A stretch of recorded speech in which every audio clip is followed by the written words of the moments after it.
खामगावच्या बाजारात आमच्या बुलढाण्याचा एक माणूस सोयाबीन विकायला आला. 50,000 रुपयाची त्या म्हाताऱ्या माणसानं सोयाबीन विकली आणि बस स्टँडवर त्याचा खिसा हाणला. तो माणूस रडत बसला. सगळी गर्दी जमा झाली. कस काय झालं, कुणीकडे चोर गेला, चोर इकडे गेला, चोर तिकडे गेला.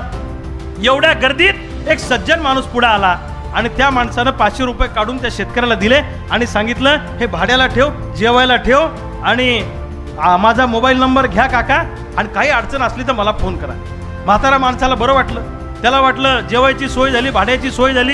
घरी गेला, म्हातारीला सांगितलं आपल्या दोघांची मेहनत पूर्ण वाया गेली.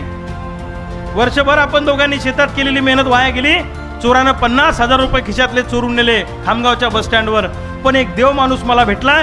त्या माणसाला मला खिशातले 500 रुपये काढून दिले. माझं जेवण झालं आणि मी घरापर्यंत येऊ शकलो नाही तर मला पायी यावं लागलं असतं. त्या माणसाला आपल्या घरी आपल्याला जेवायला बोलवायचं आहे असं त्या म्हाताऱ्यानं म्हातारीला सांगितलं. आणि 4 दिवसानं त्या म्हाताऱ्याला कळलं, ज्यानं भाड्याला 500 रुपये दिले होते त्यानंच 50,000 खिस्सा हाणला होता.